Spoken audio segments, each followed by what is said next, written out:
کلام کو ہم پورا نہیں کر رہے. کیا خیال ہے؟ خدا کا کلام کہتا ہے خوش رہو، پھر کہتا ہوں خوش رہو. 2 دفعہ پولس رسول کہتا ہے کہ خوش رہو. تو اگر ہم خوش نہیں زندگی گزار رہے، غمگین زندگی گزار رہے ہیں، پریشان زندگی گزار رہے ہیں، تو اس کا مطلب ہم کلام کو پورا نہیں کر رہے. تو جو پریشانی کی زندگی ہے اس کا سبب کیا ہے کہ وہ پریشانیاں کیوں آئی ہیں، کن وجہ سے ہم پریشان ہیں، ہم ان چیزوں پر آج غور کریں گے. آئیے نکالیں میرے ساتھ افسیوں کی کلیسیا کو پولس رسول کا خط، اس کا 4 باب، اس کی 31 آیت کے اندر یوں لکھا ہے. افسیوں 4 باب اس کی 31 آیت میں ہم خدا کے کلام کو تلاوت کریں گے. سنیے گا غور سے. لکھا ہوا ہے ہر قسم کی تلخ مزاجی اور قہر اور غصہ اور شور و گل اور بد گوئی، ہر قسم کی بدخواہی سمیت تم سے دور کی جائیں. آمین آمین. یہ چیزیں ہمارے اندر ہیں. ہم یہ نہیں کہہ سکتے کہ میرے اندر تلخ مزاجی نہیں ہے، میرے اندر غصہ نہیں ہے، میرے اندر قہر نہیں ہے، میرے اندر بدخواہی نہیں ہے، میرے اندر بد کلامی نہیں ہے. یہ ساری چیزیں ہمارے اندر موجود ہیں. کیا خیال ہے؟ غصہ نہیں آتا اپن، بد کلامی نہیں کسی ٹائم کر دے، بد گوئی نہیں کر دے، بدخواہی کر دے، ساڈا مزاج تلخ رہندا ہے. آمین. تو کلام کہتا ہے تم میں ہر قسم کی بد کلامی، بد گوئی، تلخ مزاجی، قہر، غصہ، شور و گل دور کیا جائے. یہ حکم کے طور پر ہے، یہ بات حکم کے طور پر ہے. کیونکہ جب یہ چیزیں دل کے اندر، دماغ کے اندر چلتی رہتی ہیں تو پھر خدا کا روح اندر نہیں آتا. بد گوئی کرنے والے دے اندر خدا کا روح آ سکتا ہے، بد کلامی کرنے والے دے اندر خدا کا روح آ سکتا ہے. جب بندہ تلخ مزاج ہے، ماڑی جی گل تو غصہ چڑھ جاندا نوں، اون دے اندر خدا کا روح نہیں آ سکتا. جن اندر قہر ہے اون دے اندر خدا کا روح آ سکتا ہے. دیکھو آدم کے 2 بیٹے، انہوں نے کی کیتا؟ اپنی قربانی خدا دے حضور گزرانی. ایک دی قبول ہوئی، ایک دی قبول نہیں ہوئی. تے دوجے نوں کی ہویا؟ جن دی قبول نہیں انہوں کیا لیا کہ اس کا قہر اپنے بھائی پر بھڑکا. جب قہر آتا ہے تو کیا ہوتا ہے؟ انسان کسی کو مار دینے کی سوچ لیتا ہے، کسی کے ساتھ ہاتھا پائی کرنے تک چلا جاتا ہے. اسے کہتے ہیں ایکسٹریمزم، یعنی کہ شدت پسندی. اس کی 3 کنڈیشنز ہیں. جب ہمیں کوئی دکھ دیتا ہے یا ہم کسی وجہ سے پریشان ہوتے ہیں تو پھر کیا ہوتا ہے؟ ہم یا تو ہم پاورفل ہوں، طاقتور ہوں تو ہم اس کو فیس کرتے ہیں، ایسے ہی ہے، ہم اس کا مقابلہ کرتے ہیں. اگر مقابلہ نہیں کرتے تو پھر ہم لفظوں سے اس کی مزاحمت ضرور کرتے ہیں، ہم الفاظ کا تبادلہ ضرور کرتے ہیں اس کے ساتھ. اگر یہ بھی نہ کر پائیں تو پھر اندر ہی اندر میں اس کو برا بھلا کہتے ہیں، کیونکہ ہم کمزور ہوتے ہیں. اور پھر وہ زخم جو ہے جو کسی نے ہمیں دیا ہوتا ہے ہمارے دل پر ہر روز ہمیں پریشان کرتا رہتا ہے. ایسے ہے. یا تو ہم نے غصہ نکال لیا، یا پھر ہم نے اس کو برا بھلا کہہ کے اپنا غصہ نکال لیا، یا پھر ہم اس کے ساتھ ہم نے لڑائی کر لی. اگر یہ جس نے ہمارا کچھ قصور کیا ہو، جس نے ہمیں دکھ دیا ہو، جس نے ہمیں پریشان کیا ہو، ہم اس کا مقابلہ کر لیں. اگر یہ نہیں کریں گے، کیونکہ مسیحوں کو یہ روا نہیں ہے کہ وہ کلام کہتا ہے کہ تسی انہوں معاف کر دو، تو گل تہاڈے اندر رہ جائے گی نا، بے اے بندے نے میرے چنگا نہیں کیتا. کیا خیال ہے؟ وہ بات جو ہے وہ زخم بن کے ہمیں پریشان کرے گی. اس طرح آپ سب، میں، ہم سب اس مسئلے کا شکار ہیں. کیا خیال ہے؟ ہم سب اس پرابلم کا شکار ہیں. ہمارے اندر بھائی کی طرف سے، بہن کی طرف سے، اولاد کی طرف سے، عزیز و قارب کی طرف سے، ہمسایوں کی طرف سے، دوستوں کی طرف سے، یا پھر ہماری سرکار یعنی حکومت کی طرف سے ہمارے اوپر بہت ساری پریشانیاں ہیں. کیا خیال ہے؟ حکومت کی طرف سے بھی ہمیں غصہ ہے، وہ ہر چیز مہنگی کر کے ہمارا روزی رزق جو ہے وہ چھین لے جاتا ہے. ایسے ہے. تو ہم برا بھلا، ہم بدگوئی کرتے ہیں حکومت کے خلاف. کیا کرتے ہیں؟ بدخواہی بھی، برے خواہش بھی رکھتے ہیں، ان کے خلاف ہم باتیں کرتے ہیں. ہمارا مزاج جو ہے تلخ کر دیا انہوں نے. ہمارے بہن بھائیوں نے بھی بہن بھائی سے مراد ہے کہ جو بھی جس کے ساتھ ہمارا ایسا تعلق ہوا کہ اس نے بڑی محبت تھی لیکن اس نے ہمیں دھوکہ دیا، کوئی ہمارا نقصان کیا، تو ہم کیا کرتے ہیں؟ وہ زخم دل میں لیے پھرتے ہیں۔ پھر کئی لوگوں کے عزیز و کار دنیا چلے جاتے ہیں، وہ اس زخم کو بھی دل میں لیے پھرتے ہیں۔ ایسے ہے شوہر نے بیوی کو دھوکہ دیا، وہ بیوی جو ہے اس زخم کو لے کے دل میں پریشان رہتی ہے، یا پھر اچھا رویہ نہیں کیا جاتا سسرال کے اندر، یا پھر بہو جو ہے وہ سسرال کے ساتھ اچھا رویہ نہیں کرتی، اولاد ماں باپ کے ساتھ اچھا رویہ نہیں کرتے، تو پھر کیا ہوگا؟ تلخ مزاجی آئے گی، ہمیں غصہ آئے گا، ہم پریشان جب ہوں گے، جب کوئی ہمیں پریشان کرے گا تو ہمارا مزاج جو ہے اس میں تلخی آئے گی، بیٹرنس آئے گی۔ تلخی کا مطلب ہے کڑواہٹ، ہمارے مزاج کے اندر کڑواہٹ آ جائے گی۔ تو خدا کا کلام کہتا ہے کہ یہ سب چیزیں تم میں سے دور کی جائے۔ ہمیں سوسائٹی نے زخم تو دیے ہیں، اور وہ زخم جب ہم ماضی قریب کے جھونکوں میں نظر ڈالتے ہیں تو وہ بھی ہمارا زخموں سے بھرا ہوتا ہے، جب ماضی بعید میں جب جائیں تو وہ بھی ہمارا دکھوں سے پریشانیوں سے بھرا ہوا ہے۔ زیست کے اوراق کو جب ہم پلتے ہیں تو ہمارا ماضی جو ہے ہمیں دکھی کر دیتا ہے، کیونکہ ہم ماضی میں بہت سارے پریشانیوں سے گزرے ہیں۔ جب ہم چھوٹے تھے، بچپن میں تھے، جوان ہوئے، اس وقت ہمارے مزاج کے اندر تلخی نہیں تھی، لیکن جو ہی ہماری عمر زیادہ ہوتی گئی، ہم نے پریشانیوں کو دیکھا، مشکلوں کو دیکھا، اپنے عزیز و قارب کو اپنے ہاتھوں سے جاتے ہوئے دیکھا، ہم نے ان کو اپنے ہاتھوں سے، اپنی آنکھوں سے ان کو اپنی زندگی سے خارج ہوتے دیکھا، یعنی کہ موت کے سپرد کیا، تو پھر یہ سارے دکھ غم پریشانیاں ہماری زندگی کے اندر آئیں، جن کی وجہ سے ہمارا مزاج جو ہے وہ تلخ ہو گیا۔ ایگری کرتے ہیں میرے ساتھ آپ؟ ہم نے کوئی کاروبار کیا، اس میں ہمیں لاس ہوا، وہ بھی ہمیں پریشانی ہو گئی۔ ہم نے بیٹے کی شادی کی اس لیے کہ بہو آئے گی، گھر کو سنبھالے گی، ہمیں ہم بیٹھے ہوں گے، ہمارے ٹیبل پر کھانا آئے گا، لیکن ایسا نہیں ہوا۔ اس بات نے بھی ہمیں تلخ مزاجی ہمارے اندر کر دی، قہر ہمیں آیا، غصہ آتا ہے، کیونکہ ہم اس سے مبرا نہیں ہو سکتے، اس سے بری نہیں ہو سکتے، یہ چیزیں ہمارے اندر موجود ہیں۔ کیا خیال ہے؟ مانتے ہیں اس بات کو بھائی صاحب؟ بالکل۔ آپ کی زندگی میں دکھ نہیں ہے، میری زندگی میں دکھ نہیں ہے، سب دکھی لوگ ہیں۔ بزرگ یعقوب کہتا ہے، جب اس سے پوطیفار پوچھتا ہے، بادشاہ پوچھتا ہے کہ بزرگوں تہاڈی عمر کتنی ہے، تو وہ کہتا ہے میری مسافرت کے برس 130 ہے اور وہ دکھ سے بھرے ہوئے ہیں۔ جب یوسف کے پاس جاتے ہیں نا بڑے اسرائیل جاتا ہے اپنے بیٹوں کو لے کر، تو وہاں پر پوچھتے ہیں بادشاہ کے سامنے، جب اس کا انٹرویو ہوتا ہے تو وہ اپنے باپ کو، یوسف اپنے باپ کو بادشاہ کے ساتھ ملواتا ہے، تو وہ کہتا ہے یعقوب نبی آپ کی عمر کتنی ہے، تو وہ کہتا ہے میری عمر جو ہے، میری جو مسافرت کے برس جو ہیں 130 ہیں اور وہ دکھ سے بھرے ہوئے ہیں۔ 130 سال زندگی گزار کے دکھا نہیں گزار لی، تو کیا میں اور آپ دکھی نہیں ہیں؟ ہم سب دکھی ہیں کسی نہ کسی وجہ سے۔ کسی کے پاس اولاد نہیں ہے، کسی کے پاس اولاد ہے تو اس کے پاس کھانے کو نہیں پورا ہو رہا، تو سب پریشانیاں ہماری مزاج کو تلخ کر دیتی ہیں، ہمیں قہر ہماری زندگی کے اندر آ جاتا ہے، ہم بدگوئی پھر کرتے ہیں۔ لیکن خدا کا کلام کہتا ہے یہ سب چیزیں تمہاری زندگی سے دور کی جائیں۔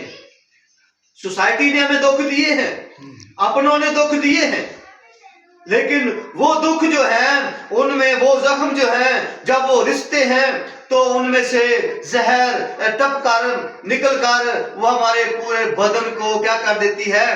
دکھی کر دیتی ہے۔ جب بھی ہم کسی ماضی کی کسی بات کو چھیڑتے ہیں، جو ہم تلخیوں سے ہم گزرے ہوتے ہیں، تو پھر کیا ہوتا ہے؟ اس زخم سے جو زہر رشتہ ہے، جو پیپ رشتی ہے، وہ ہمارے پورے بدن کو زخمی کر دیتی ہے، دکھی کر دیتی ہے۔ اس لیے ایک شخص کہتا ہے کہ میری عمر کے برس 130 ہیں اور وہ دکھ سے بھرے رہے۔ پھر ایوب کو دیکھیں تو وہ کہتا ہے جو عورت سے پیدا ہوتا ہے وہ تھوڑے دنوں کا اور دکھ سے بھرا ہوا ہے. جڑا بھی انسان ہے وہ دکھی ضرور ہے، یاد رکھیے گا. پھر بہت سارے ایسے حوالہ جات ملتے ہیں ہمیں بائبل مقدس میں سے جس میں ہم اس بات کو دیکھتے ہیں کہ انسان جو ہے وہ دکھی ہے اور تھوڑے دنوں کے لیے زمین پر آیا ہے. ایک شاعر کہتا ہے یاد ماضی بھی ایک عذاب ہے یا رب چھین لے مجھ سے حافظہ میرا. جب میں ماضی کو یاد کرتا ہوں تو میرے لیے عذاب بن جاتی ہے میری زندگی. تو خدا سے وہ دعا کرتا ہے کہ میرا حافظہ چلا جائے، جیڑی میری میموری وہ لاس ہو جائے تاکہ میں وہ گال ہی بھول جاؤں. یاد ماضی بھی ایک عذاب ہے یا رب چھین لے مجھ سے حافظہ میرا. ایک شعر اور ہے وہ کہتا ہے کوابے سیکھ ہوں کروٹیں ہر سو بدلتا ہوں، جل اٹھتا ہے یہ پہلو تو وہ پہلو بدلتا. یعنی کہ میری زندگی جو ہے اس کباب کی طرح ہے جو سیخ پر ہم پکاتے ہیں، ادھر سے بھی کبھی ادھر سے ایسے کرتے ہیں نا، اس کو گھماتے ہیں آگ کے اوپر. تو کہتا ہے میری زندگی بھی ایسی ہے جیسے کباب کی زندگی ہوتی ہے، یہ پہلو جلتا ہے وہ دوسرا کر دیتے ہیں. تو کبابے سیکھ ہوں کروٹیں ہر سو بدلتا ہوں، جل اٹھتا ہے یہ پہلو تو وہ پہلو بدلتا. یعنی کہ میری جو لائف ہے دکھوں سے بھری ہوئی ہے. آج خدا کا کلام یہ کہتا ہے کہ میں تمہیں دکھوں سے رہائی دینے کے لیے آیا ہوں. ہاللیلویہ آمین. یسوع مسیح ہمیں نجات دینے کے لیے آئے ہیں، دکھوں سے رہائی دینے کے لیے آئے ہیں. اس کے بارے میں لکھا ہوا ہے اس نے وہ اس لیے آیا تاکہ کچلے ہوں کو آزاد کرے، جو زخمی ہیں ان کو ان کے زخموں پر مرہم پٹی کرے، جو پریشان ہیں جو غمگین ہیں ان کو تسلی دے. یسوع مسیح کے آنے کا مقصد یہ ہے. آج دماغ کے اندر دل کے اندر تلخیاں ہیں، تلخ مزاجی ہے، کیونکہ ہمیں معاشرے نے، بہن بھائیوں نے، سوسائٹی نے، حکومت نے، اپنوں نے دکھ دیے ہیں، اس لیے ہم تلخ مزاج ہوئے ہیں. لیکن اس کا حل بائبل مقدس کے اندر موجود ہے. حل کیا ہے؟ آج ہم اس بات کو دیکھیں گے. جب تلخ مزاجی آتی ہے تو میں تھوڑا تھوڑا ان الفاظ پر آپ کو کروں گا، ہم اس کی ڈیفینیشن کریں گے. تلخ مزاجی جو ہے یہ فارسی کا لفظ ہے، کڑوا پن، بد مزاج یعنی کہ بد ذائقہ، ناگوار، ناپسند، بد مزگی. یعنی کہ جب دماغ کے اندر تلخ مزاجی آتی ہے تو پھر کچھ کھانوں بھی چنگی شاید ہو تو وہ بھی چنگی لگتی. کیا خیال ہے؟ بد مزہ زندگی ہو جاتی، کڑواہٹ اندر آ جاتی ہے. کوئی پیار نال بھی گل کرے تو انہوں اگر جو پریشان ہوتا ہے نا اس کے ساتھ آپ جب جوک میں بھی کوئی بات کرے تو کہتا ہے اے مینوں مزاح کرتا ہے. اگر اسی انہیں غصے نہ گل کرے تو وہ اور غصہ انہوں آئے گا، اسے کچھ بھی اچھا نہیں لگتا. جب تلخ مزاجی آتی ہے اسے کچھ پسند بھی نہیں آتا. کیا خیال ہے؟ تو خدا کا کلام کہتا ہے ایسی زندگی جب آپ مسیحی ہو کے گزار رہے ہیں تو پھر کیا فائدہ؟ مسیحی تو آپ کے مزاج کے اندر محبت، صلح، سلامتی اور پیار اور وفاداری لے کے آیا ہے. اور مسیحی تو ایسی زندگی نہیں تم چاہتا کہ تم بسر کرو، وہ تو کہتا خوش رہو. پھر کہتا ہوں خوش رہو. تو تلخ مزاجی کو دور کرنا پڑے گا تاکہ زندگی کی جو بد مزگی ہے، جو بد مزاجی ہے، جو بد ذائقہ ہے، جو آپ کو چیزیں ناگوار لگتی ہیں وہ سب آپ کو اچھی لگنا شروع ہو جائے. آمین. تو قہر جو ہے، قہر یہ عربی زبان کا لفظ ہے. زبردستی کرنا، زور آوری کرنا، غصہ بہت زیادہ کرنا، خفگی ہونا، عیش میں آنا، کرودھ میں آنا، جوش میں آنا، ولولے میں آنا، قیامت ڈھا دینا، غضب ناک ہو جانا، بلا نازل کر دینا کسی پر، ظلم کرنا، نا انصافی کرنا. تو جب قہر آتا ہے نا تو پھر ہم انسان جو ہے وہ نا انصافی کر جاتے ہیں. جیسے اپنے بھائی پر حابل نے، قائن نے حابل پر حملہ کر کے اس کو مار دیا. تو یہ قہر جو ہے اس کو بھی زندگی سے دور کرنا پڑے گا. آمین. تو آگے لکھا ہوا ہے عیش میں آ جانا، کرودھ میں آ جانا، یعنی کہ جنگ و جدل کرنے پر تل جانا جس کو قہر آتا ہے. لیکن قہر ہمارے اندر آیا ضرور ہے لیکن ہم نے اس کو استعمال نہیں کرنا. ہم نے کیا کرنا ہے؟ اس کو زندگی سے نکالنا ہے. اپنے اندر ظلم و تشدد نہیں رکھنا، جوش و ولولہ نہیں رکھنا، کسی پر قیامت نہیں ڈھانی، کسی پر غضبناک نہیں ہونا،